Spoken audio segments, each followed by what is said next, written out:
네, 오늘 본문은 14절부터 19절까지 6절로 되어 있는데요. 14절에 뭐라고 말씀하고 있죠? 너는 매년 3번 내게 절기를 지킬지니라 이렇게 말씀하고 있습니다. 그리고 중간 3절이 지나고 17절 말씀에 또 이렇게 기록되어 있죠. 내 모든 남자는 매년 3번씩 주 여호와께 보일지니라. 동일한 말을 2번 반복해서 하나님께서 말씀해주고 계신 것을 볼 수 있습니다. 매년 3번 절기를 지킨다라고 하는 말의 뜻이 결국에 무엇입니까? 매년 3번씩 주 여호와께 보일지니라. 그러니까 매년 3번 주 여호와 앞으로 찾아와라 하는 말씀입니다. 이 본문의 배경을 먼저 살펴보면요. 이 본문은 농경 사회를 바탕으로 한 3가지 절기를 언급하고 있습니다. 그리고 그 3가지 절기마다 하나님을 찾아오라는 명령을 주고 계시는 것이에요. 땅은 하나님이 주신 선물이기 때문에 땅을 통하여 얻은 것에 대하여서 하나님께 먼저 감사할 수 있어야 되며, 그리고 하나님께서 베풀어 주신 그 땅을 혹사하지 말라는 그러한 명령이 함께 포함되어 있는 것입니다. 땅을 통해서 하나님께서 주신 땅을 통하여서 받은 것에 대해서 감사하고 이 땅이 하나님의 것이라는 마음을 가지고 땅을 혹사시키지 말라는 그런 요구가 함께 포함되어 있는 것입니다. 그러나 우리가 매번 성경 말씀을 함께 나누면서 느끼는 것이지만, 우리가 이러한 모든 것들이 단순히 농사철이나 농사 방법에 국한된 것이 아니라 농경사회를 바탕으로, 그리고 이 농경사회에서 나타나는 여러 가지 모습들을 통하여서 하나님의 백성이라고 이야기하는 이스라엘 자손들이 어떠한 삶을 살아내야 하는가를 연결해서 살펴보아야 되는 것이에요. 이스라엘 백성들이 이제 농경사회로 진입하게 되었으니까 농경사회에서 해야 될 일이 무엇이구나 라는 것을 설명하는 것을 넘어서서, 그러면 농경사회 속에서 이스라엘 백성들이 하나님과 어떠한 관계를 맺고 유지하고 나가야 하는가라는 질문까지 이어져야 하는 것입니다. 이스라엘 자손들은요, 하나님께서 주신 어떤 그 복, 그 하나님께서 베풀어 주신 은혜를 인정하고 늘 감사해야 하면서, 더불어서 무엇을 또 인정해야 하냐면 하나님의 주권을 인정해야 하는 것입니다. 하나님의 주권을 인정하고 기념하는 그러한 모습들을 갖추어 나아가야 하는 것이고, 이 3가지 절기는 그렇기 때문에 이스라엘 자손들에게 있어서 굉장히 중요한 절기로서 여겨지게 되는 것입니다.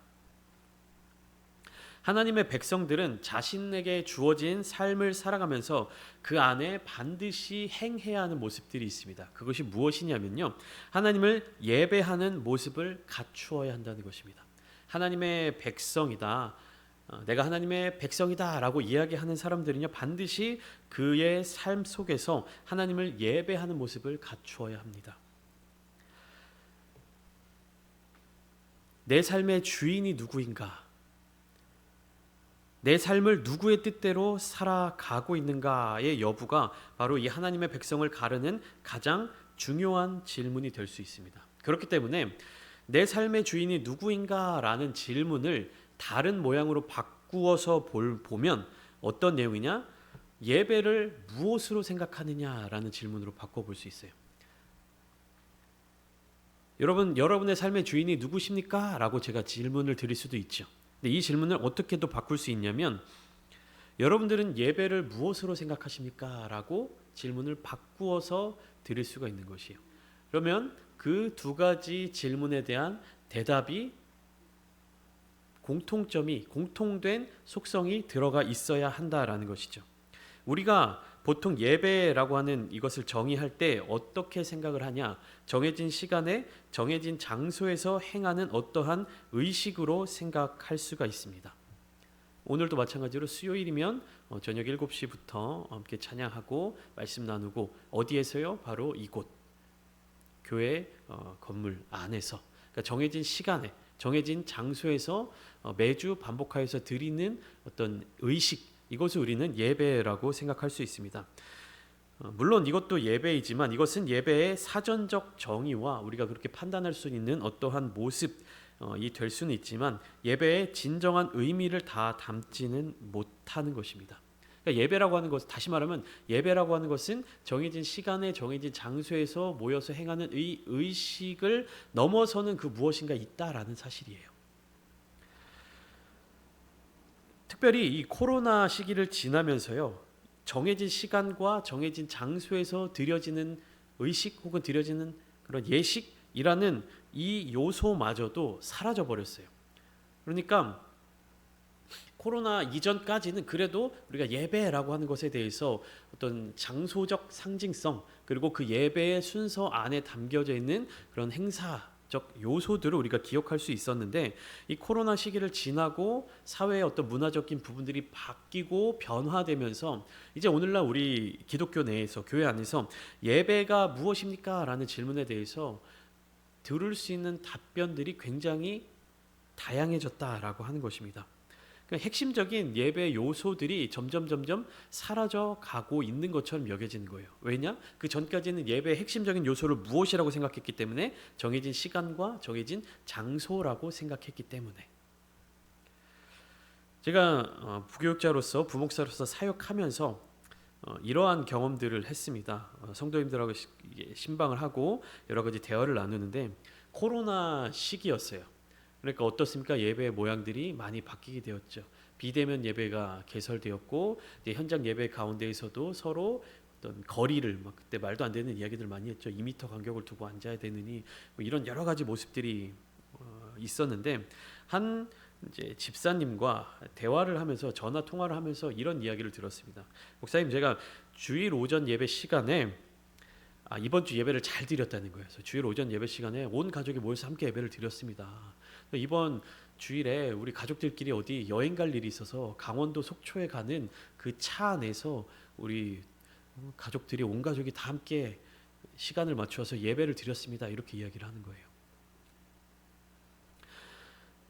그 안에서 어떤 예배를 드렸겠습니까? 차 안에 핸드폰으로 유튜브 방송을 켜놓고 그 조그만 화면을 가족들이 함께 시청하는 것. 그 중에 한 명은 뭘 하고 있어요? 운전하면서 가고 있는 거예요. 근데 그 집사님은 목사님, 예배를 잘 드렸습니다. 이렇게 이야기를 하셨던 거예요. 어떻습니까, 여러분? 우리가 늘 주일 예배 드리는 시간이 있죠. 우리 교회 같은 경우에는 오전에 11시에 예배를 드리죠. 그래서 그 11시에 이 집사님은 다른 곳으로 이동을 하는 차 안에서 그 시간에 동영상으로 함께 진행되어져 있는 생방송 예배를 드리면서 함께 그 예배를 드렸다라고 이야기를 하시는 거예요. 두 번째, 또 다른 성도님의 이야기가 있습니다. 이분은 이제 수요일에 직장에서의 퇴근이 늦어져서 수요 예배를 참석하지 못한 거예요. 그래서 어떻게 하셨냐? 그 다음 날 유튜브에 올라온 설교 동영상을 시청하신 걸로 이제 예배를 드렸다라고 이야기를 하시는 거예요. 이건 어떻습니까? 그 실시간으로 드려지는 시간도 달라졌고, 그리고 그 예배를 드리는 현장 안에서 있는 것도 아니고, 예배 전체 순서를 함께 드렸던 것도 아니고, 무엇입니까? 설교 동영상이 편집되어 있는 그 영상을 봤다. 근데 그것을 그 성도님은 예배를 드렸다라고 이야기하고 있는 것입니다. 어떻습니까? 여러분들이 이 두 가지 사례를 듣고 나서 이게 예배의 어떤 변화되는 모습인가? 아니면 이건 예배가 아닌 것 같은데 라는 생각이 드십니까? 우리 마음속에, 지금 이 말씀을 들은 여러분들의 마음속에 드는 생각들이 있으실 것입니다. 그게 왜 그런 생각이 들게 되었느냐라고 하면요, 우리가 예배를 무엇으로 생각하느냐에 대한 질문에 먼저 답을 해야 되는 것이요. 정해진 예배 시간에 주일 예배 11시, 수요 예배 저녁 7시, 뭐 금요 예배 저녁 9시, 이런 식으로 우리도 이제 교회 건물 밑에 시간표로 이렇게 붙어져 있었는데, 그 시간표대로 진행되는 것이 예배인가? 아니면 예배에 또 다른 어떤 의미가 있는가라는 것에 대해서 우리는 분명하게 대답을 해야 한다는 것입니다. 무조건 모여서 정해진 시간에 예배를 드려야 한다라는 말씀을 드리는 것이 아닙니다. 그 성도님들이 그 현장의 자리 가운데, 그 예배의 자리 가운데 우리 생각대로 하면 이 교회 건물 안에 없었기 때문에 예배를 드리지 않았다라고 말씀드리는 것이 아니죠. 예배라고 하는 것은 무엇이냐 하면요, 내가 나의 삶의 주인이 누구인가를 나타내 보여주는 그러한 모습이다라고 하는 것입니다. 정해진 시간에 예배를 착실하게 성실하게 드린다면, 그것으로 만족한다면, 정해진 시간이 아닌 다른 때에는 내가 하나님의 백성이 아닌 것인가? 이 예배를 드리는 시간이 아닌 다른 때에는 내가 하나님의 자녀가 아닌 것인가? 라는 질문을 할 수가 있는 것입니다. 이 예배라고 하는 것은 결국 무엇입니까? 내가 하나님의 백성으로서의 삶을 온전하게 살아가면서 그 온전하게 살아가는 과정 가운데 특별히 약속하여서 그 시간을 하나님께 드리는 겁니다.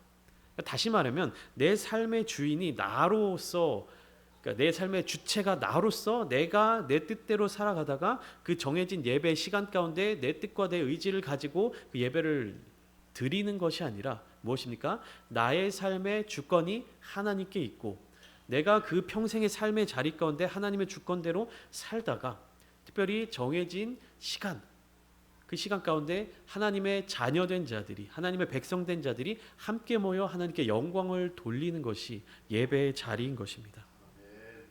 오늘 본문 말씀에 이스라엘 자손들에게 하나님께서 말씀하시죠. 너는 매년 3번 내게 절기를 지킬 것이라. 이 말을 어떻게 받아들여야 될까? 그럼 우리는 3번만 하나님 앞으로, 성전에 3번만, 1년에 3번만 성전을 방문하면 되는 것인가? 그리고 그 3번 방문하는 그 순간순간만 하나님께 최선을 다하면 되는 것인가? 라는 질문을 다시금 해보아야 한다는 것입니다.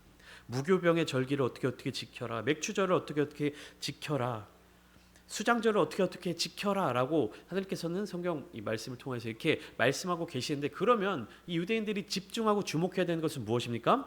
이 무교절을 얼마나 화려하게 지킬 것인가, 이 맥추절을 얼마나 더 화려하게 지킬 것인가, 이 수장절을 얼마나 대단하게 지킬 것인가.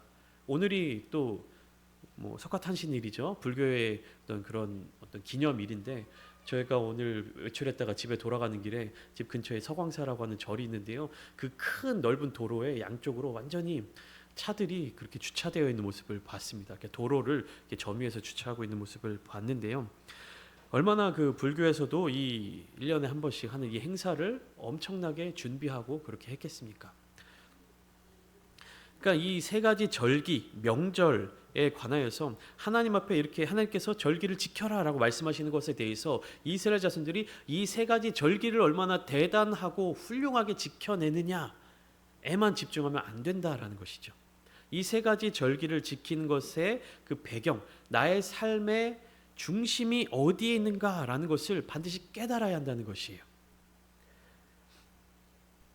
베이직 교회의 조정민 목사님이라고 있습니다. MBC의 뉴스데스크 앵커 출신의 목사님이신데요. 이 목사님께서 말씀 중에 이런 말을 하신 적이 있습니다. 신앙은 성장의 패러다임이 아니라 성숙의 패러다임이다. 무슨 말이냐? 그러니까 첫 믿음이 중요하다. 첫 믿음을 지키는 것이 중요하다. 우리가 신앙생활을 하면서요, 신앙의 어떤 수준이나 이런 것들이 점점 성장한다라고 생각을 하고 있는데요. 그것이 아니라 그리스도인들은 무엇인가 자라나고 성장하는 것에 초점을 맞추는 것이 아니라 점점 더 성숙해져야 된다라고 이야기를 하는 것입니다. 첫 믿음, 하나님을 향한 그 열정, 하나님의 그 구원의 은혜에 감사하는 그 마음이 언제 가장 크냐? 그 처음 구원의 감격을 경험했을 때 가장 크다라는 것입니다. 그것보다 더 성장할 수 없다는 이야기예요. 그럼 결국엔 무엇이냐? 그렇게 큰 은혜를 경험한 사람들은 거기에서 무엇인가 더 큰 은혜, 더 성장하는 은혜를 구하는 것이 아니라 나 자신이 그 은혜를 받은 것에 감사함으로 말미암아 하나님의 자녀가 됨으로 말미암아 성숙해지는 신앙의 삶을 이어가야 한다는 것입니다. 그렇기 때문에 오늘 본문 말씀에서 14절에 특별히 말씀하고 계신 너는 매년 3번 내게 절기를 지킬지니라. 이것은 무엇이냐면 하나님께서 택하신 민족 이스라엘 백성들에게 매년 3번씩은 고정적으로 하나님을 기억하라고 말씀하시는 것이죠. 절기를 지킨다는 것은 기억한다는 것을 의미합니다. 최초의 수확인 보리를 추수하는 일, 그리고 그로부터 7주 후에 50일 후에 다른 여러 가지 곡물들을 수확하는 일, 그리고 계절이 바뀌어서 가을이 되었을 때 모든 농작물들을 다 추수하는 그 일들을 포함해서 그 세 번의 절기를 기억하라, 지키라라고 이 말씀을 하시는데, 매년 세 번 하나님 앞에 절기를 지키라는 이 명령은 1년에 세 번만 하나님을 기억해도 된다는 의미가 아니다라고 말씀을 드렸습니다. 이스라엘 백성들에게 있어서 이 세 가지 절기는 다 무엇과 연결되어 있습니까? 농사짓는 일과 연결되어 있는 것입니다. 그러니까 이스라엘 자손들의 삶이 가나안 땅으로 들어가게 되면서 변화되는 모습에 있어요. 어떻게 변화되느냐? 이스라엘 자손들의 역사적인 삶의 모습도 우리가 한번 살펴보도록 하겠습니다. 아브라함의 시대부터 말할 수 있겠지만 오늘은 이스라엘, 즉 야곱의 시대 때부터 한번 이야기를 해보겠습니다. 야곱의 직업이 뭐였습니까? 직업이라고 하기엔 그렇고, 야곱과 그의 아들들은 어떤 일을 했습니까? 오늘날로 말하면 목축업을 했습니다. 가축, 소와 양과 염소와 나귀, 그러니까 가축을 다루는 그러한 직업을 가지고 있었죠. 그러니까 그 양들에게 풀을 먹이기 위해서 야곱의 아들들이 이렇게 지역을 옮겨 다니면서 그렇게 목축을 했던 것을 우리가 알 수 있습니다.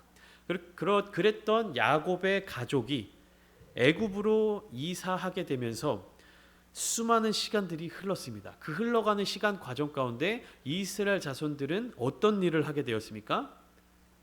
노예로서 신분이 바뀌게 되고 노동을 하는 일을 하게 됐습니다. 오늘날로 곱게 그걸 또 이야기를 포장을 해보면 건축하는 일을 하게 된 것이죠.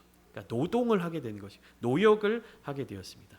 그렇게 430년의 시간이 흐른 뒤에 이제 하나님의 구원하심으로 말미암아 애굽 땅을 탈출해서 광야로 가서 이스라엘 백성들이 했던 일들이 무엇입니까? 사실상 그곳에서는 특별한 직업이라고 할 게 없었죠. 그러니까 유목 민족처럼 생활을 했습니다. 자기들의 가축, 자기들의 어떤 재산들, 삶의 여러 가지들을 이고지고 옮기고 이동하고, 때에 따라서 하나님이 가라고 할 때 가고 머물라고 할 때 머물면서 그 광야에서 유목 생활을 했습니다.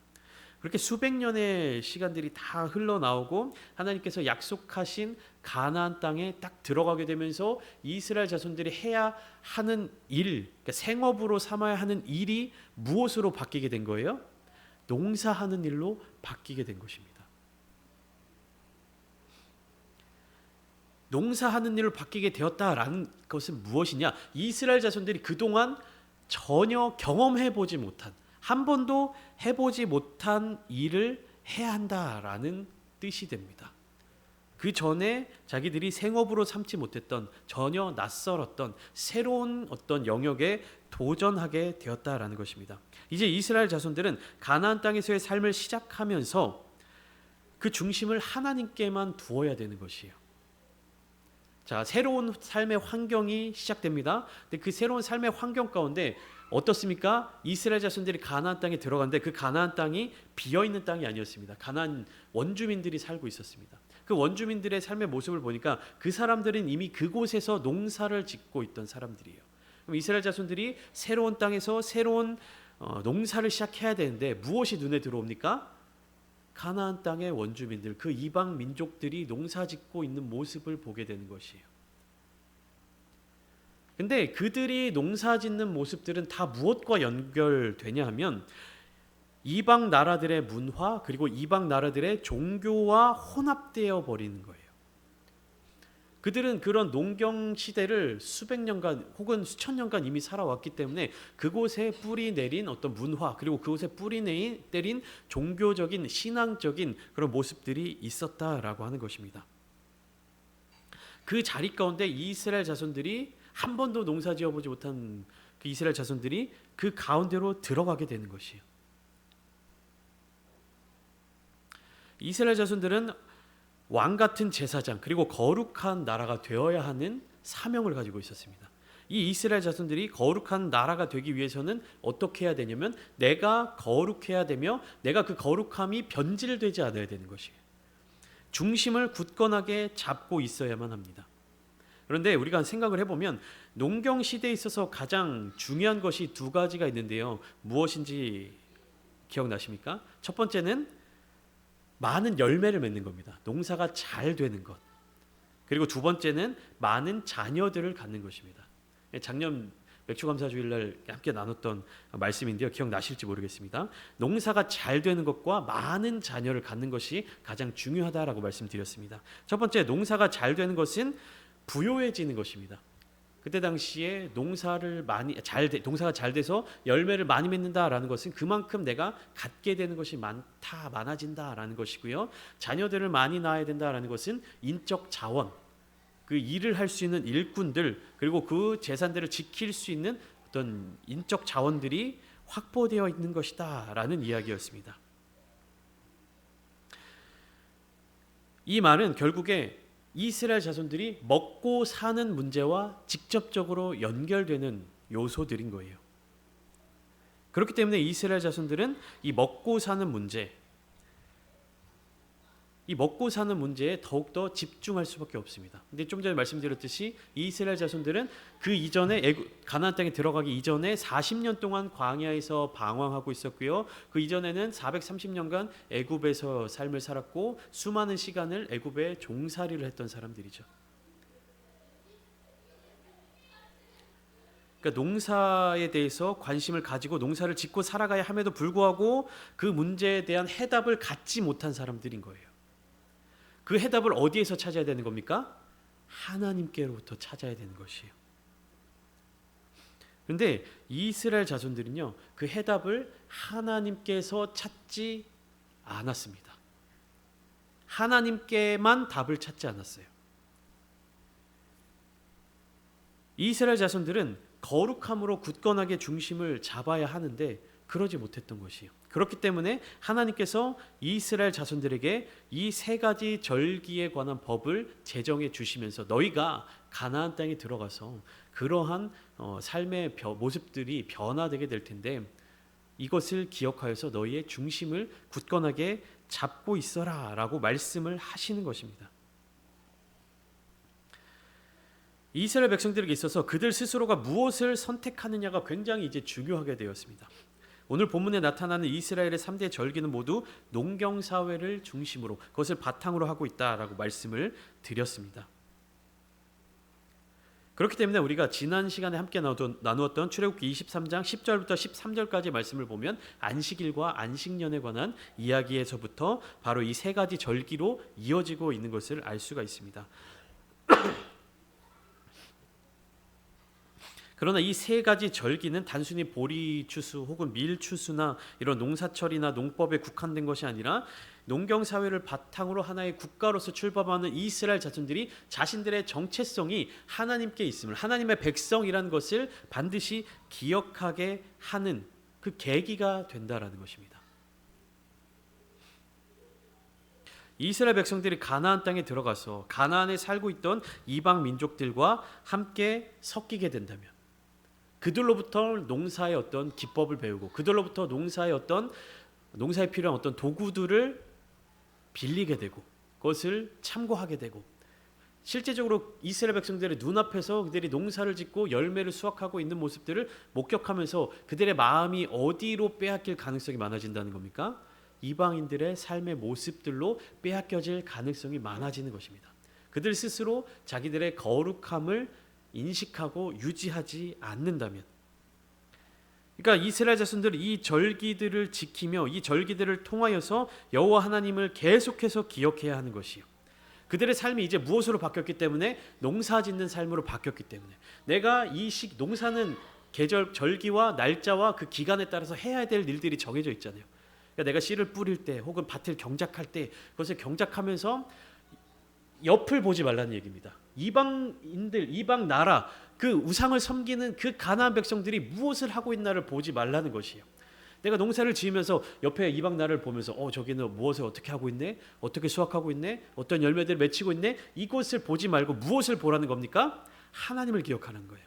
내가 이제 보리 추수를 하면서 이방 나라들은 얼마나 많이 추수를 했나 이걸 보지 말고 보리 추수를 하면서 하나님께 이 절기를 지키며 하나님께 나아가야지. 보리를 계속 이제 보리 씨를 뿌리면 또 무엇을 기억해야 되는 겁니까? 보리 수확할 때가 되면 그 수확한 것을 가지고 하나님께 나아가야지. 마찬가지로 밀에 대한 어떤 씨를 뿌리면서 이것이 다 자라서 하나님께서 수확하게끔 해주실 때 그 하나님의 은혜에 감사하는 마음으로 하나님께 나아가야지라는 것을 언제 계속 기억하라는 겁니까? 농사를 지으면서. 그러니까 이 말은 농사 지을 때 하나님을 기억하지 않고 추수하고 수확했을 때 하나님의 절기를 지켜라 라는 말이 아닌 거예요. 그들의 삶이 농사 짓는 삶, 농경사회의 삶으로 바뀌었기 때문에 그 모든 삶의 중심, 그 거룩성을 어디에 누구에게 초점을 맞추라는 겁니까? 하나님께 초점을 맞추라는 거예요. 단순히 3번의 시기에 하나님께 나아가는 것이 아니라 이방 민족들과 막 혼합해서 살다가 1년 동안 막 그렇게 살다가 그 3번의 시기에만 하나님께로 나아와서 성전으로 나아가는 것이 아니라 모든 매일매일의 삶의 자리 가운데 그들의 삶의 모습 가운데 이방 사람들과 섞이지 않고 늘 하나님의 성전, 하나님을 기억하며 살아가라는 말씀인 것입니다. 하나님은 이러한 일들에 대하여서 이스라엘 백성들에게 율법으로 정하여 주셨고 이 율법은 결국에 억압과 통제가 아니라 하나님의 축복의 약속이었던 것입니다. 이스라엘 자손들이 세상과 혼합되지 않아야 그들이 하나님의 축복의 통로가 되는 것이죠. 왕같은 제사장, 거룩한 나라가 될 수 있는 것입니다. 하나님께서는 이스라엘 자손들이 그런 거룩한 백성들이 되게 하기 위하여서 이 3가지 절기를 지키도록 말씀하신 것입니다.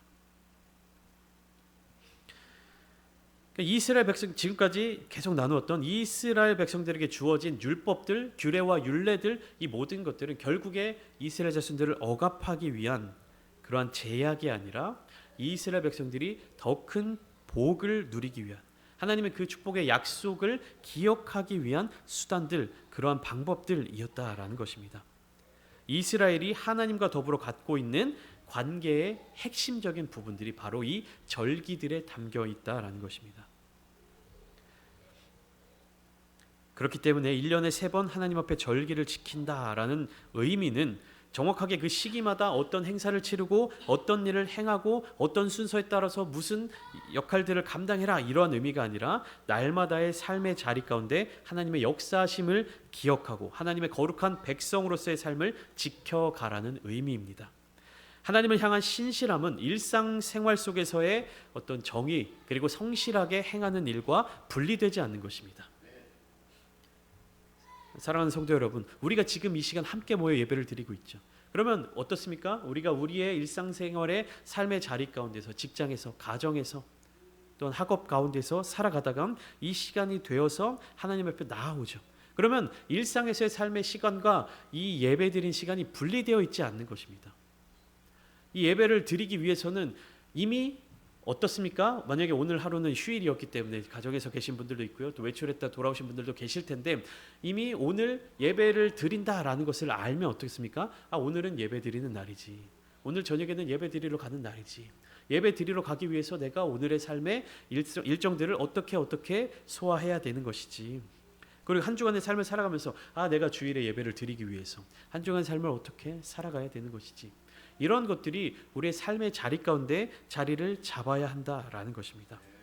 내가 살고 싶은 대로, 내가 생각하고 싶은 대로, 내가 하고 싶은 대로 일주일의 삶을 살아가다가 주일이 딱 되어서 마인드 컨트롤을 싹 바꿔서 그동안 내가 세상에서 놀 거 다 놀고 즐거운 일 다 하고 이제 주일은 교회 가는 날이야 하고 딱 뭔가 프로그램을 바꾸듯이 바꿔서 주일날 교회를 가고 예배드리고 하는 것이 아니라 무엇입니까? 우리들의 삶의 자리 모든 순간순간마다가 다 하나님 앞에 드려지는 예배가 되어야 한다라는 말씀입니다.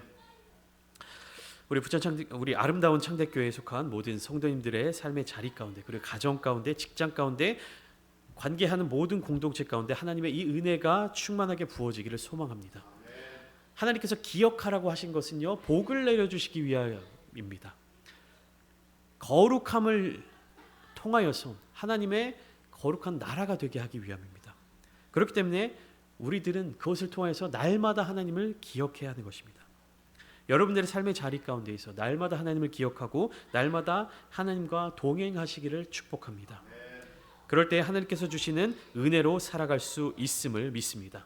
이 은혜를 통하여서 놀라운 복을 또한 내가 누리며 많은 이들에게 증거하는 저와 여러분들이 다 되시기를 예수님의 이름으로 축원합니다.